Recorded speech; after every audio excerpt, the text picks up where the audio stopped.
Bonjour, je suis Alexis Imeros et vous écoutez Un café au comptoir. Un café au comptoir. Un café au comptoir.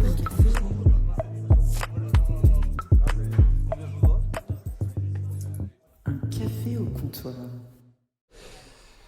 Mon invitée du jour est une amoureuse de la danse, de la musique, de la vie et même sans aucun doute une amoureuse de l'amour. Cette provençale d'origine est une fière Montmartroise, quartier où elle a élu domicile en 2007. C'est là qu'elle écrit, qu'elle compose, qu'elle danse et même qu'elle joue la comédie. Rien ne lui résiste vraiment et surtout pas les hommes. Qu'en féministe notoire, elle aime chatouiller au gré des spectacles qu'elle donne. Touche à tout aux allures de diva extravagante, elle est aussi bien capable de vous envoûter par ses écrits comme son roman. Toutes les femmes sont des sirènes, elles pensent avec leur queue. Elle peut vous entraîner dans des combats politiques. D'ailleurs, elle s'est présentée aux élections présidentielles en 2016 avec le parti Jouir Ensemble. Parti que je pensais à l'époque avoir été créé par Dominique Strauss-Kahn, mais il n'en était rien. Julia Palombe peut aussi vous faire rire en vous parlant de sexe, ce qui n'est pas si simple, mais elle maîtrise son sujet sur le bout des doigts. Celle qui a déclaré en jouissant, nous accomplissons un acte d'apaisement, de rassemblement et de réconciliation. La paix sociale est dans nos lits. Oui, c'est elle qui l'a dit. Elle en touche sa bille sur l'expression du plaisir au féminin qu'elle chante depuis 2013 avec des titres sans équivoque comme J'aime mon vagin, Le sexe tue, Dr Love. Mais le tout dernier titre sorti en janvier 2024 est dédié à son amour de ville, Paris. C'est donc tout naturellement que nous nous sommes retrouvés à Paris, à Montmartre, pour découvrir un de ses bars préférés, chez Bibiche, et prendre un café au comptoir. Bonjour, Julia Palombe. Bonjour. On se retrouve chez Bibiche, un café que tu connais. Oui, c'est un peu mon café du matin. Parce que voilà, tout le principe de ce podcast, c'est que la personne que j'interviewe est censée nous accompagner, nous emmener, nous faire découvrir le café qu'elle aime, où elle va. Donc toi, c'est ici où tu te mets le matin. Oui, si on me cherche, à partir de 10h, je suis là. Si je ne suis pas en studio en train de répéter, c'est que je suis chez Bibiche au comptoir. On a l'impression d'une annonce Tinder, quasiment. Ici, c'est un café donc, qui s'appelle Chez Bibiche, qui ne s'est pas toujours appelé Chez Bibiche. Est-ce que tu venais avant, ici, quand ça s'appelait C'est pas la midinette, c'est la pomponnette. Parce qu'il y a aussi la midinette dans le quartier. Bien sûr que je venais quand c'était la pomponnette. On avait installé un petit rituel avec mon ami d'ailleurs Nicolas Hulman. On faisait des pastas chez moi puisque c'est un rendez-vous entre amis de manger des pâtes à la maison. Et je ne prévois jamais de dessert. Et donc on venait à la pomponnette se faire une farandole de dessert. Parce qu'alors il y avait là des gourmandises absolument irrésistibles. La pomponnette était célèbre pour ses profiteroles. Oui, et aussi pour son pied de cochon, enfin pour des choses, pour des plats vraiment de la gastronomie française qui sont installés dans notre culture depuis de longues années. Ce qui est intéressant, c'est qu'ici, on est dans un lieu qui, quand même, est un café depuis 1908 ou 1909. Je vais vérifier. Donc, en gros, ça fait plus de 100 ans que des personnes ne prennent pas forcément que des cafés, d'ailleurs, sarsouillent de temps en temps. Et ça continue. Il y a cette tradition du bar, cette tradition d'être assis, de prendre quelque chose, un apéritif, un digestif, un remontant, tout ce qu'on veut. Toi, quand tu viens ici, tu fais quoi ? Tu prends juste un café ? C'est à divers moments ? C'est un rendez-vous aussi, parce qu'entre 10 et 11 heures, je sais qu'il y aura quelqu'un au comptoir, il y a mes amis, je pense au photographe, Samy, que j'embrasse, je pense à le maire du Bas-Montmartre, qui a sa galerie contemporaine en face et qui vient ici. Donc, en fait, c'est aussi un lieu où on peut échanger comme ça au matin. On n'est pas trop sur les nouvelles politiques, on est vraiment sur un échange très humain. Comment tu te sens, comment tu es en ce moment, c'est important aussi. Montmartre a gardé ce truc de village où on se préoccupe de pourtant, de on dit ta que santé, Montmartre de tes change amours. énormément. Il y a plein de bars à Montmartre. Moi, je parle avec des Montmartrois qui me disent non, mais tel café a perdu son âme, tel café a perdu son âme. Ici, on est dans un café qui a changé de nom, qui a changé toute la décoration. Et il y a quand même une âme dans ce nouveau Ouais. café, ce qui est quelque chose qui s'est créé. Oui, moi je compare souvent avec Capri, la petite île italienne que j'adore qui est en face de Naples. Les gens qui ne vivent pas à Capri, évidemment, critiquent Capri. C'est un peu pareil avec Montmartre. Les anciens Montmartrois qui ne vivent plus ici vont évidemment te dire que c'est une horreur, que ça a beaucoup changé, que vraiment c'est devenu comme ceci, comme cela. Moi qui y vis, et je suis mariée à Serge Leonardi, comme tu connais, le compositeur qui vit ici, qui est carrément né ici, non, l'âme montmartroise, elle se réinvente. Et c'est pas pour rien qu'il y a autant d'artistes à Montmartre encore aujourd'hui. Je pense au metteur en scène Jérémy Limman, il y a plein d'acteurs, il y a plein de gens d'aujourd'hui qui font l'art d'aujourd'hui, qui sont sur les scènes actuellement. Parce que ces fantômes-là auxquels on pense quand on vient à Montmartre, les grands poètes, les grandes chanteuses, Édith Piaf, etc., qui ont tourné ici, Dali, qui ont passé de longs moments de leur vie ici, ces peintres, enfin il y en a plein, on ne peut pas tous les citer, mais ça se ressent et je pense qu'il y a une connexion. Qu'est-ce qui fait que ce quartier, un jour, en toi, qui n'est pas né ici, qui ne vient pas d'ici, comme énormément de Parisiens, qu'est-ce qui a fait que ce quartier t'a attiré et tu t'es dit, ouais, mais en fait, c'est là que je me sens bien, finalement. Alors, il y a évidemment deux raisons qui sont très, comment on dit, on pourrait dire presque un peu comme surréaliste, puisque c'est la nature et l'amour. D'abord la nature, puisque quand je suis arrivée, on m'a emmenée, mais immédiatement, aux vignes de Montmartre, ce qui est quand même incroyable, parce que déjà il y en a même qui savent pas qu'il y a des vignes à Montmartre. Et c'est vrai que je rejoignais un vieil ami du sud de la France, avec qui j'avais été au lycée, et qui habitait à Pigalle. Et moi, quand je suis arrivée à Pigalle, c'était très, très... comment dire, c'est Pigalle, c'est extrêmement brillant, il y a ces néons partout, c'est vraiment... C'est un peu... C'est le New York de Paris, parce que c'est jamais éteint, quoi. C'est vraiment la ville qui ne dort jamais, Pigalle. Parce qu'ici, on est plus sur une ambiance village. Et en fait, il m'a monté comme ça, d'abord aux abeilles, et puis sur la butte Montmartre, il m'a monté. Ça change, chacun son tour. Et il m'a amené aux vignes. Et là, au petit matin, voir les vignes de Montmartre... Là, c'était le coup de foudre. Et ça, c'était vraiment la première chose qui m'a fait dire, ok, c'est Paris. Ici, c'est Paris.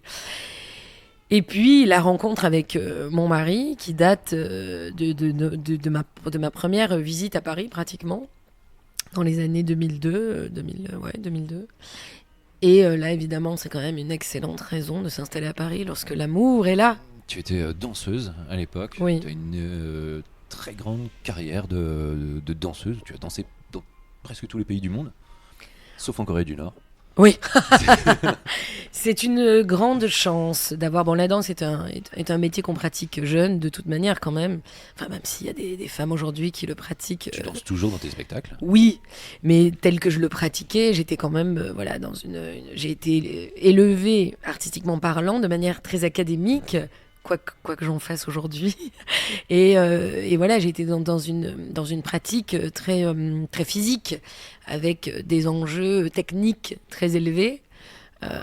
Et aujourd'hui, c'est un peu la libre folie qui s'exprime. C'est un peu ça ? Oui, enfin, mais j'ai toujours, gardé... Ça reste très travaillé. Oui, j'ai gardé de la danse, effectivement, le goût du travail. Et le goût des gammes. Enfin, on dirait là une musicienne, que je suis aussi aujourd'hui, mais...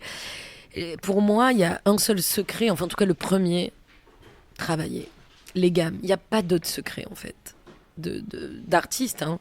D'artiste à artiste ou d'artiste à jeunes gens qui nous écouteraient. Une travailleuse. Moi, il y a quand même un truc. Alors tout à l'heure, précédemment, j'ai fait un portrait de Julia Pallon, qui est mon invitée, qui est en face de moi dans ce café chez Bibiche. C'est formidable, il fait froid, mais nous sommes bien. Et ce matin, en arrivant, j'ai un copain, je le croise là dans la rue. On croise toujours quelqu'un à Montmartre de toute façon. Oui, c'est vrai. Et il me dit, qu'est-ce que tu fais ? J'ai enregistré l'interview de Julia Pallon. Il me dit, je la connais, mais elle fait quoi au fait ? Et je me dis, mais c'est vrai, elle fait tellement de choses. Comment toi tu définis qui tu es, ce que tu fais ? Je crois aussi que c'est très français ça, parce qu'il y a beaucoup de... En fait, aux États-Unis, on n'a pas par exemple ce problème. C'est tout à fait normal Entertainer. Oui, non, mais tout simplement d'avoir plusieurs cordes à son arc. On a de nombreux réalisateurs, acteurs, écrivains, danseurs. Quand on pense aux danseurs des années... Enfin, quand on pense à la période hollywoodienne, qui a bercé mon enfance, parce que j'ai été un peu comme ça élevée par ma grand-mère qui me montrait tous ces films hollywoodiens, avec évidemment Marilyn Monroe, Sid Charisse, et puis qui a ses jambes inoubliables, et puis tous ces Gene Kelly, bon, et puis tous les danseurs de claquettes, c'était des grands acteurs, même le père de Cassel par exemple, c'était de grands danseurs, grands acteurs, et certains passaient aussi à la réalisation, à l'écriture. Je pense que c'est un problème très français d'avoir du mal à regarder un artiste dans toute sa splendeur, dans toute sa richesse, et qui plus est, je suis une femme, alors je cumule, si vous voulez, les problématiques. C'est pas des problématiques, moi je passe au-delà largement, mais c'est vrai que c'est difficile aujourd'hui de regarder une femme française qui est à la fois auteure, danseuse, chanteuse, comédienne. C'est difficile. Et si en plus... Comme je suis provocatrice, tout en étant glamour. Et en plus, je suis dans ma vie privée, sans m'en cacher, mariée avec des enfants, donc maman. Alors là, c'est vrai que ça fait beaucoup. Ça fait beaucoup pour celui qui regarde, mais pour moi, je le vis de manière très très simple. Je reviens sur le côté autrice, parce qu'il y a donc autrice de livres, d'essais, de manifestes, de chansons. Quand tu es dans un lieu comme ça, tu écris toi dans les cafés ou que c'est quoi ou plutôt tu vas écrire chez toi ou... J'aime écrire dans les cafés. J'ai toujours aimé. J'ai des petits carnets de taille d'ailleurs un peu trop petite, mais je suis attachée à ce petit format. Je préfère noircir plein de petits carnets plutôt que d'en avoir un grand. Et j'écris partout, mais j'écris aussi beaucoup la nuit. Je fais partie de ces auteurs qui se réveillent la nuit pour écrire. Mais oui, ça m'arrive aussi d'écrire dans les cafés parce que c'est une façon aussi de sortir quand même d'un cadre, soit d'un cadre trop scolaire, comme pourrait être la SACD, soit d'un cadre trop personnel, comme chez moi. Donc, tu t'inspires d'autres personnes que tu vois, que tu croises. Tu écoutes ce qui se passe ou pas? Parce que quelquefois, on entend des conversations. Ou est-ce que ça te perturbe? Assez peu. Je suis plutôt dans ma bulle. J'ai beaucoup de choses qui me viennent. J'ai la chance d'avoir un puits qui paraît pour l'instant sans fond d'inspiration. J'ai un vrai faux sur la vie de Julia Palombe. Un café au comptoir. Vrai ou faux, à la présidentielle de 2017, tu avais presque les 500 signatures. Je ne l'ai pas... Non, c'est faux, dans le sens où je ne l'ai pas envisagé comme ça. C'était évidemment provocateur. C'était pas aussi sérieux qu'aurait pu être, par exemple, un Coluche, qui était réellement à la fois artiste Comment c'est venu, cette idée de se présenter? Mais c'est venu tellement bizarrement, c'est-à-dire que je venais d'écrire... Au lit citoyen, mon manifeste au lit citoyen, le manifeste contre la société de la Malbaise, est sorti, si je me souviens bien, en septembre 2016. Et au moment où ce livre sort, il apparaît il apparaît politique. Et c'est vrai que moi, dans ma promo pour le sortir, je joue de cette chose-là, puisque finalement, on dit beaucoup que l'intime est politique. Bon, c'est encore un autre débat, hein, mais ça se tient en tout cas. Et donc, je me suis dit, c'est vrai, là, si l'intime est politique, pourquoi ne pas jouer sur cette question-là et poser la question du jouir ensemble de façon politique. Donc j'ai enfilé une écharpe bleu, blanc, rouge et j'ai fait le tour des plateaux télé. Jouissons au lit citoyen. Moi présidente, je déverserai l'amour sur le monde et la cyprine aussi. Moi présidente, tout le monde jouira à sa faim. Moi présidente, j'élèverai l'intelligence érotique au rang des bonnes manières, au même titre que la culture générale ou les mathématiques.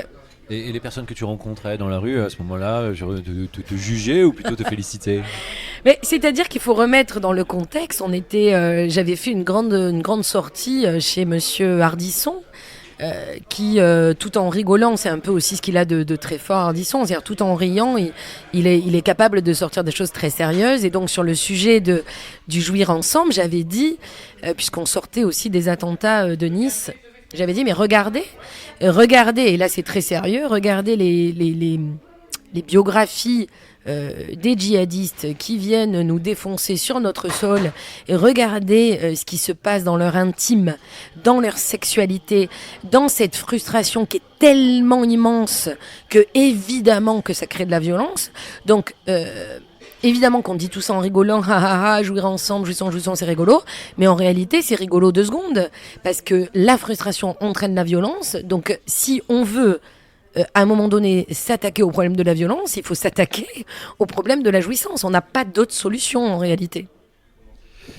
Vous avez choisi. Après, j'ai mis tout au vous, alors j'ai envie de te tutoyer. Hein. Tu as choisi Palombe comme nom de scène, en hommage au pigeon. Car comme le pigeon, tu es monogame. Faux du début à la fin. Je suis née Julia Palombe. Et donc je reste Julia Palombe, puisque quand on a un nom pareil, que veux-tu ? Palombe d'un doute que je dois le garder. Non, j'ai pas pensé une seule seconde à changer mon nom. J'ai pas pensé une seule seconde au pigeon. On m'a posé plusieurs fois la question, mais alors ça veut dire que tu assumes tout, ça veut dire que quand tu vas à l'école chercher ton enfant, blablabla, on sait qui tu es. Bah oui, on sait qui je suis. Je n'ai pas de problème avec Palombe. Ça, j'assume tout. Point. Un médecin un jour t'a interdit tout rapport sexuel. Ça aurait été drôle, mais attends, réfléchissons si c'est vrai ou faux. It rings a bell. Je crois que c'est vrai. Je crois que c'est vrai. Mais attends, c'était à quelle occasion ? Pourquoi Mais c'est vrai, mais alors c'était pourquoi ? J'avais une maladie, non, c'était quoi ? Dis-moi, rappelle-moi. J'ai lu une interview où tu parles de ta grossesse. Ah voilà. Je connais mieux la vie sexuelle de Julia Palombe qu'elle-même. Voilà. C'est pas mal. Pendant ma grossesse, mais oui, quand j'ai eu je pense que c'est quand j'ai eu le décollement du placenta. Je pense que c'est ça, c'est ma 2e grossesse, décollement du placenta. Mais tu chantes pas. Ah bon, d'accord, tu fais pas ci, d'accord. Tu ne baises pas. Quoi ? Vous foutez de moi ? Oui. Mais je crois que le docteur était très étonné que ça me dérange à ce point. Comme si c'était pas important. Mais moi, je suis vraiment de ceux qui pensent que la santé sexuelle est très importante. Et d'ailleurs, tu es la mère de Didier Bourdon, Pascal Légitimus et Bernard Campan. Mais dans la fiction, c'est vrai. Mais oui, puisque je suis leur mère dans le film Les Trois Frères, Le Retour. Tu es bien plus jeune que... Oui, il y a eu comme on fait souvent au cinéma, un flashback qui nous a permis ce subterfuge. J'en garde un excellent souvenir de cinéma. C'est des gens extrêmement drôles aussi dans la vie privée, puis surtout attachants. Et Didier Bourdon, qui est d'ailleurs un Montmartrois notoire. Hein. Exactement. Qui dîne des fois chez Bibi, qui déjeune chez Bibiche régulièrement. Chez Bibi. Oui, le dimanche midi, vous pouvez le trouver. Il n'est pas là. Non, voilà. Le matin, non, jamais. Non, jamais. Et un dernier vrai ou faux, tu es italienne de naissance. Alors c'est faux, mais alors j'aimerais bien. Mi piacerebbe tanto. Non, je suis aixoise de naissance, comme tu l'as dit très justement au début de ce portrait. Néanmoins, j'ai découvert il y a quelques années que j'avais des origines italiennes, exactement de la région des Pouilles. Elle a cherché, elle a fait des trucs ADN, c'est ça? Non, même pas. Alors, c'est à la suite d'un. Non, je suis pas encore dans ces techniques-là. Ceci dit, ça serait très intéressant, hein, je pense, mais je n'ai pas encore fait tout ça. Non, c'est tout simplement par le biais du décès d'une vieille tante, etc., qu'on est remonté. Ah bah voilà. Et je suis allée dans les Pouilles, ce qui a donné lieu à un recueil de poèmes, un album. Bon, c'est une région que j'adore. Mais l'Italie, c'est un pays où je vais très souvent, je chante et je parle la langue. J'adore. Il y a pas vraiment, là encore, j'ai passé Noël en Italie. Il y a pas pays plus accueillant, plus chaleureux, où on mange tellement bien pour pas cher. Moi, je dis, à chaque fois que j'y vais, je me dis si un jour j'ai un gros chagrin, j'irai en Italie. C'est ce que je te souhaite aucun gros chagrin. Aucun gros chagrin, c'est vrai. Là en ce moment tu as une actualité, c'est un single, c'est paru. Ça chante en anglais. C'est vrai, c'est un peu, hein, c'est très vrai, nouveau. Finalement, ouais, oui, c'est nouveau. Comment tu définirais ce single? Qu'est-ce que Qu'est-ce que Bah, c'est comme un personnage. Moi, à l'écoute, j'avais l'impression vraiment qu'il y avait une sorte de d'hommage au disco, qu'il y Oui, avait clairement. clairement ce C'est côté, clairement ça. Tu as vu complètement juste en disant ça. C'est un hommage aux grandes divas du disco, Grace Jones et compagnie. J'avais envie de disco. C'est un style que j'ai pas encore côtoyé, puisque j'ai beaucoup fait de. T'as été très rock. Au début de ma Moi, carrière, oui, j'étais très Je me rock. rappelle de concerts à la Dame de Canton. Bien sûr, à la boule noire. Voilà. Tu étais entouré de, Ouais. voilà, de En fait, gars qui envoyaient du pâté. Oui. J'ai commencé Quand j'ai commencé, j'étais dans un duo, chansons réalistes, etc. Et puis, il y a eu toute une période très rock pendant presque, je sais pas, 6 ans, 7 ans, là. Et j'adore. Mais au moment, c'était juste avant le confinement, il y a commencé à avoir un virage où je crois que j'avais envie de faire danser les gens. Et que j'aimais bien aussi le défi. Moi souvent, ça vient d'un défi comme ça qui s'offre à moi, d'une porte qui s'ouvre et je peux pas résister à la tentation de prendre le chemin. Et là, je crois que c'est aussi, justement, comme tu le dis, je sais pas si c'est un rôle, mais en tout cas, il y a clairement ce truc de diva qui est assumé, peut-être plus que jamais. Et j'avais envie de ça. Si t'avais pas été ce tourbillon d'art concentré, t'aurais aimé faire quoi? Ah, mais moi, je n'ai pas eu le choix. Je n'ai pas eu le choix de danser. En fait, je me souviens même pas avoir réfléchi à la chose ou avoir pensé qu'est-ce que je pourrais faire de ma vie. Je fais partie vraiment de ces gens qui c'était danse ou meurt. Il y avait danse ou crève. Il y avait pas d'autre issue. Alors évidemment, c'est une autre époque. C'est une autre époque dans le C'est pas possible sens aujourd'hui, où tu crois? Tu me conseillerais pas ça à tes enfants?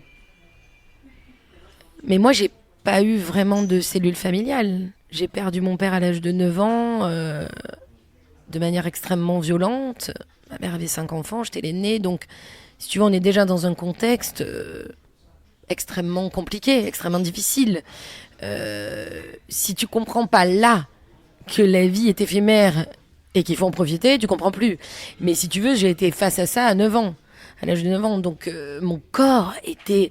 Déjà, avant 9 ans, je dansais, puisque j'ai commencé la danse à 4 ans ou 5 ans.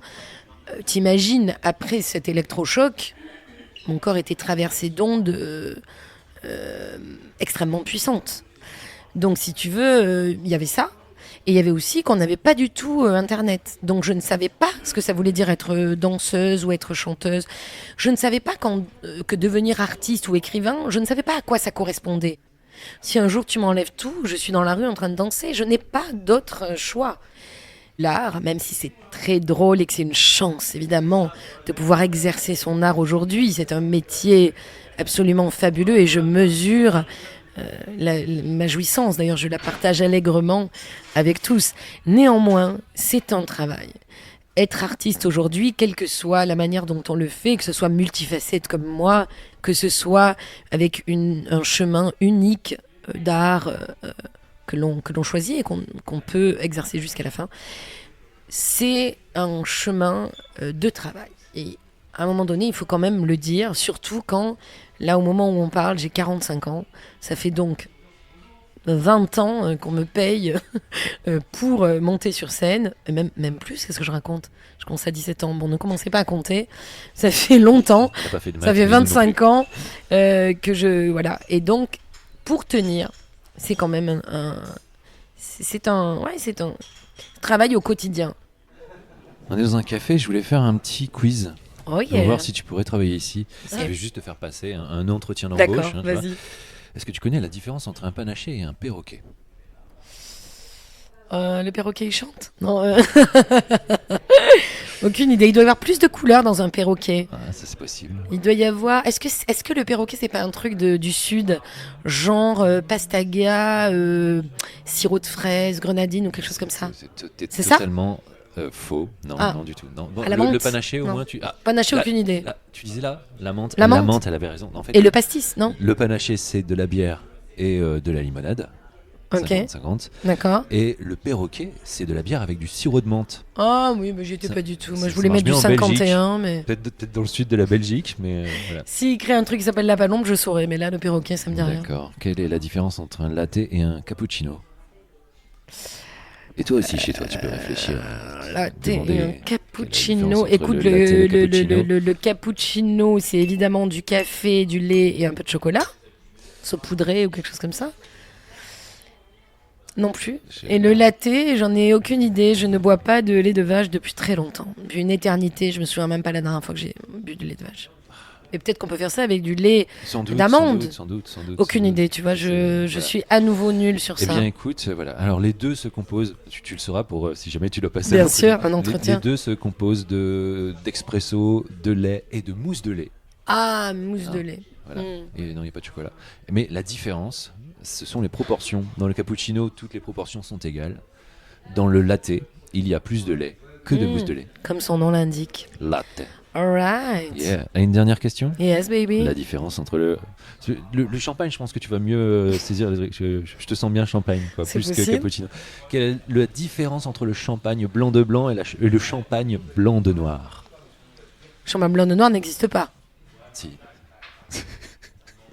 Vous êtes viré. Vous êtes virée, mademoiselle. Vous êtes vraiment nulle. Les champagnes Blanc de noir, il est existent. servi par Non. un blanc qui tient la main à un noir. Je pense que t'es en train de perdre la Oh, moitié bah de nos écoute, auditeurs. hein, bah écoute. Le blanc de blanc, c'est fait avec des raisins blancs, le chardonnay. Le blanc de noir, c'est fait D'accord. avec du raisin Raisin noir, noir. comme le pinot noir. Voilà. Ah, bah oui, bah non. Moi, de toute manière, je bois du champagne brut si vous voulez m'en offrir. Parce qu'il y a moins de sucre. Je n'aime pas le blanc de blanc. D'accord. Non, mais on sait jamais si mes auditeurs veulent m'envoyer des bouteilles de champagne. En tout cas, merci beaucoup Julia Palombe. Merci Merci. Julia Palombe d'avoir été l'invitée d'un café au comptoir. Mhm. Et bonne chance avec ce titre. Merci. C'est Paris. Yeah, baby. Paris. Paris. On va se prendre ce café au comptoir. Ben. Allez. Ciao, Ciao. grazie. Vous avez écouté un café au comptoir. Petit mot habituel de chaque fin de podcast, eh bien, allez sur Apple Podcast, mettez 5 étoiles, c'est encore mieux. Et puis surtout, laissez-nous un petit mot pour expliquer comment c'était bien ce podcast, comment vous l'avez aimé. Vous mettez n'importe quel pseudo, on s'en fout. En tout cas, nous, ça nous offre de la visibilité. Allez partager ce podcast avec vos amis, vos collègues, votre famille, allez, qui vous voulez. En tout cas, merci d'être ici et à très très très très bientôt pour un nouveau café au comptoir.